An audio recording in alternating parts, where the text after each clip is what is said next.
Happy good morning. My name is Quenisha, and I am your host, coach, teacher, and fellow baddie.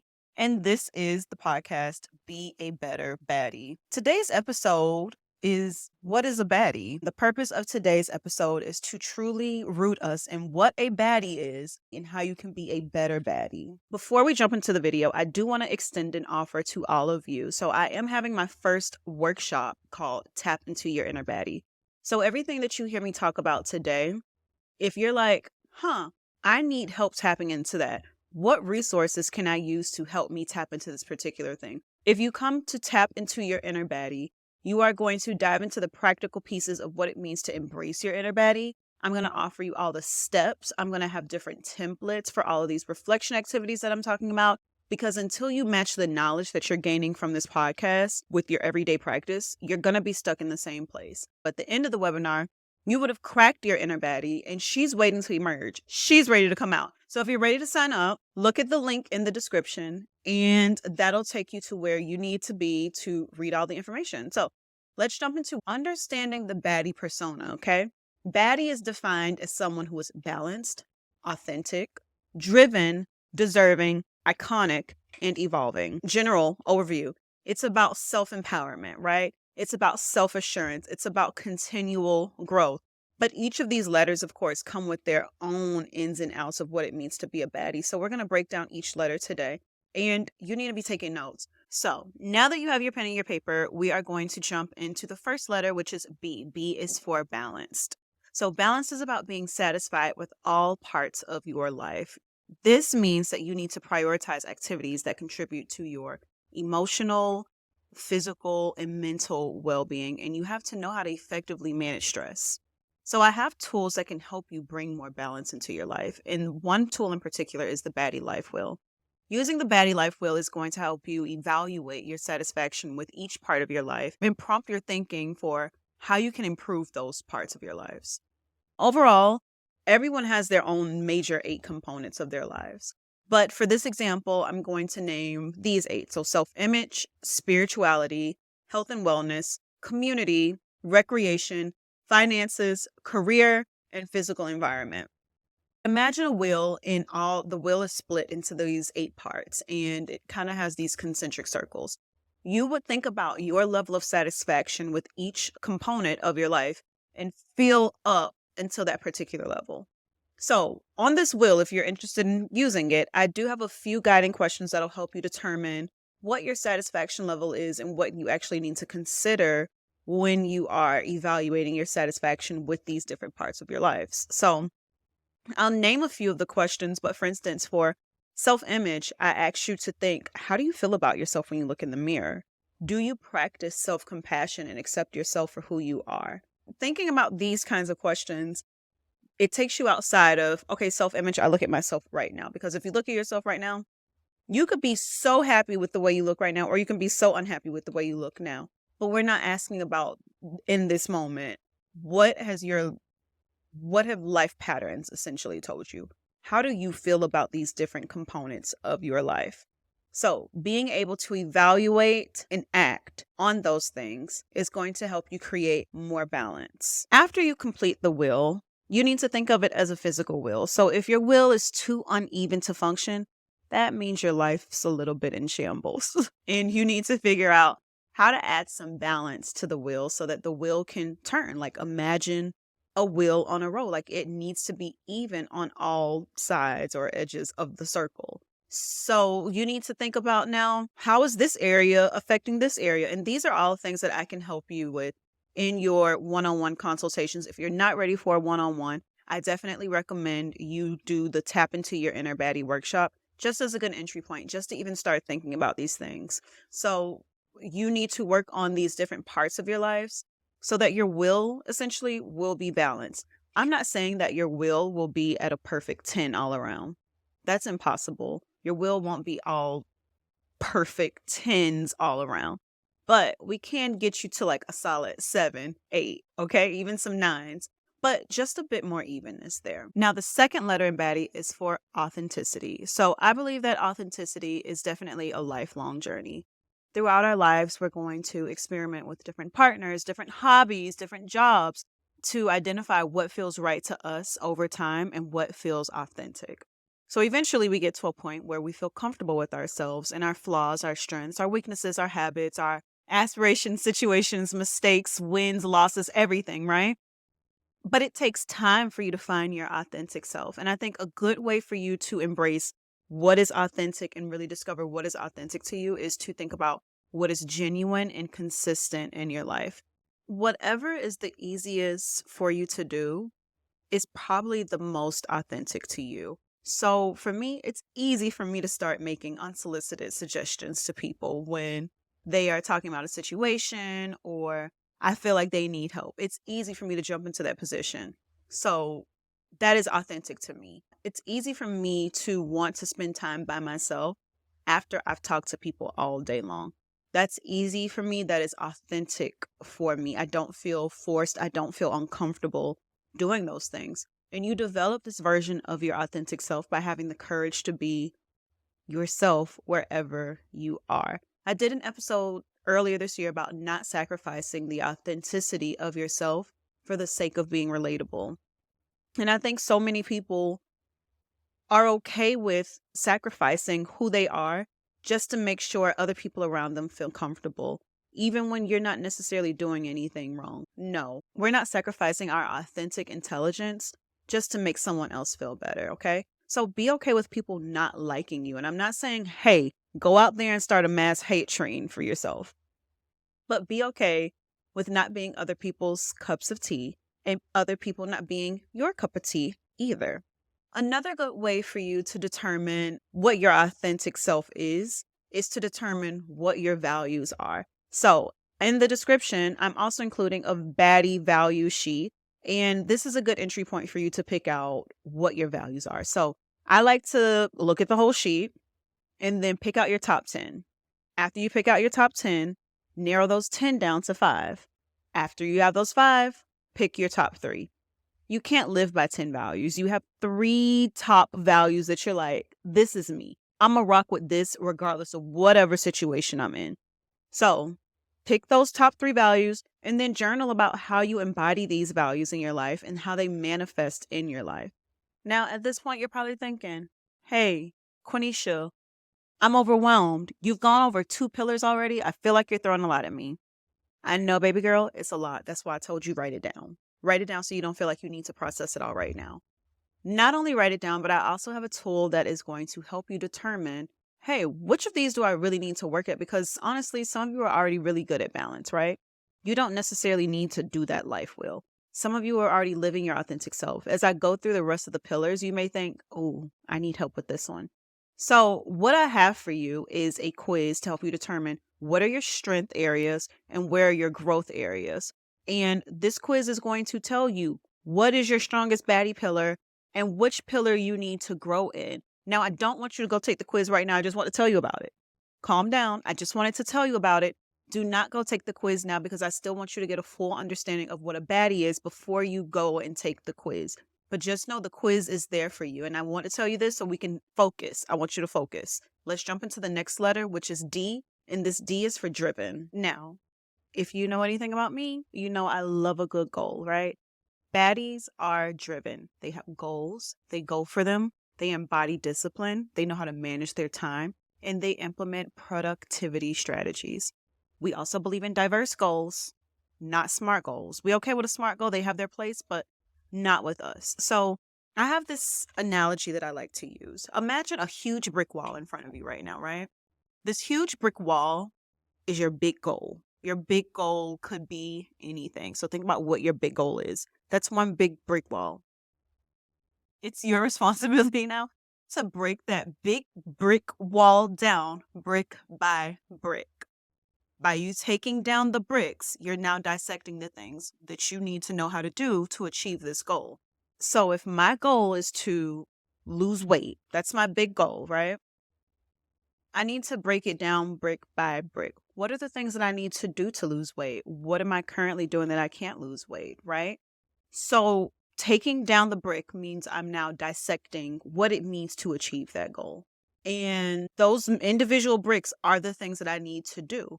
So to lose weight, I probably need to move my body more. I probably need to consume less food, consume more protein, things like that. Whatever I am saying I need to do to lose weight, those are the individual bricks.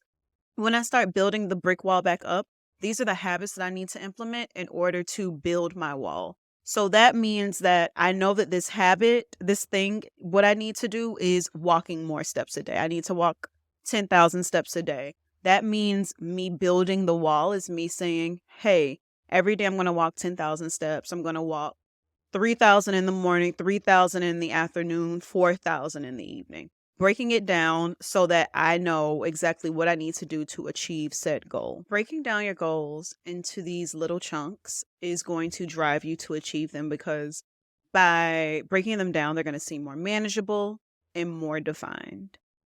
The next D that we are going to address is deserving. You need to start thinking, if not me, then who? Definitely one of my favorite quotes, because it speaks to this state of deservingness. If you don't deserve it, then who does deserve it? To think that you deserve something speaks so highly to your personal value and your self-esteem. I can assure you that all baddies believe that they are truly deserving of all of the things that they want and the things that they receive. Some of us really need to tap into this state, right? And you need to have the right mindset to truly believe that you deserve something. Like, think of one thing right now in your head that you feel like you don't deserve. I couldn't think of anything. I'm going to tell you right now, I couldn't think of anything, because I think I deserve everything. I think I deserve the world. And that has nothing to do with how you feel about yourself or what you think about me. It's what I think about me. I think I deserve the world.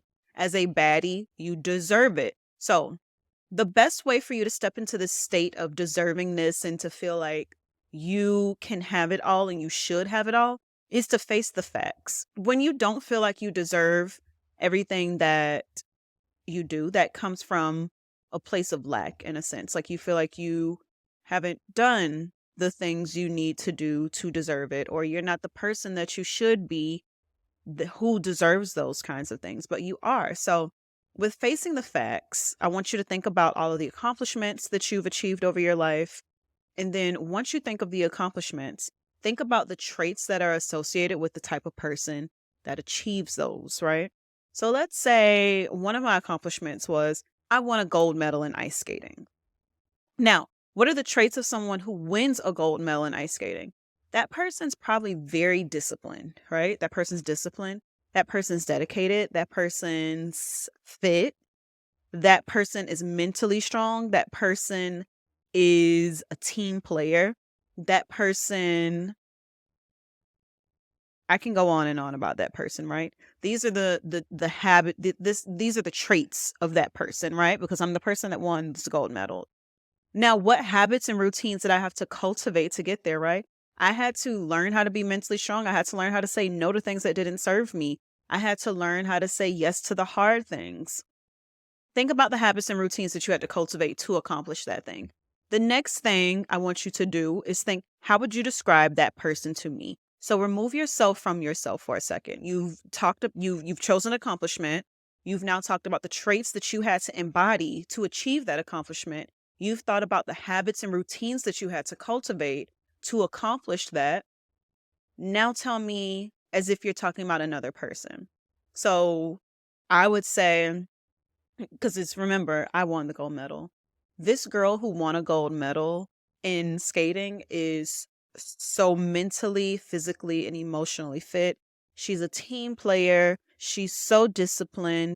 She knows how to get the job done, right? I know I can depend on this girl for anything because she never lets herself down. So she's not going to let other people down. When you're able to talk about someone else in such high regards, you need to be able to do the same thing for yourself. Now, I want you to think to yourself, what are the accomplishments that you have achieved and what type of person are you as a result of that? Now, the reason I want you to do this activity is because we feel like we need a reason to deserve something.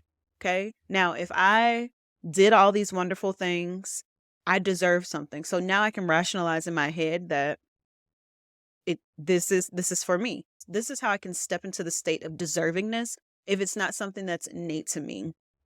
So I want you to do that activity. And again, Again, if you feel overwhelmed, you feel like, oh my God, like I have a lot of thought work to do. That is okay, baby girl. I can help you. I can help you. I want to keep moving. I is for iconic. You may hear the word iconic and you may think that it means you're doing too much, but it means you're not doing enough. If you're afraid of the word iconic, that means you're not doing enough. You need to take a step back and go back to deserving, because these two pillars are kind of linked to self worth. You need to feel like you are that girl, that woman, that you know what, wherever you are. And it is not being conceited. And there's also nothing wrong with that as long as you're not hurting anyone. But it's not conceited. Baddies are an icon in their own right. And the best way for you to discover your iconic behavior is to find something you're good at and become the best. If you want to take it a level up, think about how you want to leave a legacy in this world. And you don't even have to take it up there. Just think about, what are you good at? What are you the person that someone would call on you for? This could be a business, this could be a hobby, this could be a skill, this could even be a role you play in life. Whatever it is, it's the thing that you want to be known for, the legacy you leave on the world. What makes you so iconic? You're the best. You're the best. What are you the best at? What are you the best at? So I think there the three ways for you to kind of just start thinking about, like, what are you an icon in, is to think through what are some hobbies that you like. You can think about what do you at work, like what role do you play? Like what are you good at work? What are you good at work? What do people say, we need to call on Quenisha to do this? Or think about the role you play in someone's life. Sometimes being a mother is someone's legacy. This is what they are called to do. This is what they're good at. Those mothers are iconic. Those people you hear constantly talking about their mothers and how their mothers played a large role in their life, how they want to be just like their mothers. Those mothers were iconic. Okay? So you need to think about what it is, the role you play, the things you like to do, and how you become an icon. Now, I'm going to take us home with the final letter in our series. It's not a series, with the final letter in Baddie, and that is E. And E is for evolving. I think one of the worst things you can do is to be the same person today that you were 5 years ago.